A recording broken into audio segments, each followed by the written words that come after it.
राज्यातील हवामानात सध्या मोठी उलथापालथ पाहायला मिळते। एका बाजूला सूर्य आग ओकत असतानाच दुसरीकडे पावसासाठी पोषक वातावरण तयार झालंय। हवामान विभागाने दिलेल्या ताज्या अंदाजानुसार पुढील 5 दिवस महाराष्ट्रातील काही जिल्ह्यांना भीषण उष्णतेच्या लाटेचा तडाखा बसेल, तर काही जिल्ह्यांमध्ये मेघगर्जनेसह वादळी पाऊस हजेरी लावेल। उत्तर मध्य महाराष्ट्र आणि मराठवाड्यातील काही जिल्ह्यांमध्ये उष्णतेची लाट येण्याची दाट शक्यता आहे। प्रामुख्याने नंदुरबार, धुळे, जळगाव, नाशिक, छत्रपती संभाजीनगर, जालना, परभणी, हिंगोली आणि नांदेड या जिल्ह्यांमध्ये तापमानाचा पारा वाढल्याने येलो अलर्ट देण्यात आलाय। उत्तर कोकणातील पालघर, ठाणे आणि रायगड या जिल्ह्यांमध्ये पाऊस नसला तरी हवामान अत्यंत उष्ण आणि दमट राहणार आहे, त्यामुळे नागरिकांच्या अंगाची लाहीलाही होईल।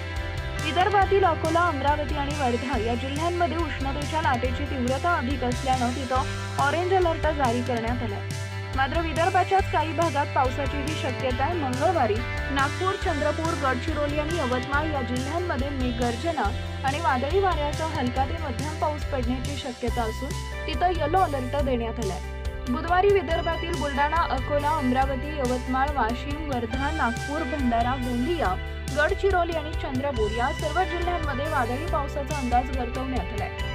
मराठवाड्यातील सोलापूर, धाराशिव, लातूर आणि नांदेड या जिल्ह्यांमध्ये आकाश ढगाळ राहील आणि काही ठिकाणी हलक्या पावसाच्या सरी कोसळतील। गुरुवारी अमरावती, वर्धा, नागपूर, भंडारा आणि गोंदिया या जिल्ह्यात वादळी पावसाची शक्यता कायम असली तरी राज्याच्या उर्वरित भागात तापमानात पुन्हा मोठी वाढ होण्याचे संकेत देण्यात आले। राज्यात उद्या प्रचंड उष्णतेची लाट येण्याची शक्यता आहे। हवामान विभागाने मराठवाड्यासह विदर्भातील काही जिल्ह्यांना उष्णतेच्या लाटेचा येलो अलर्ट जारी केलाय। यात ठाणे, अकोला, अमरावती, छत्रपती संभाजीनगर, जालना, परभणी, हिंगोली आणि नांदेड या जिल्ह्यांचा समावेश आहे। विदर्भात अवकाळी पावसाचाही येलो अलर्ट जारी करण्यात आला।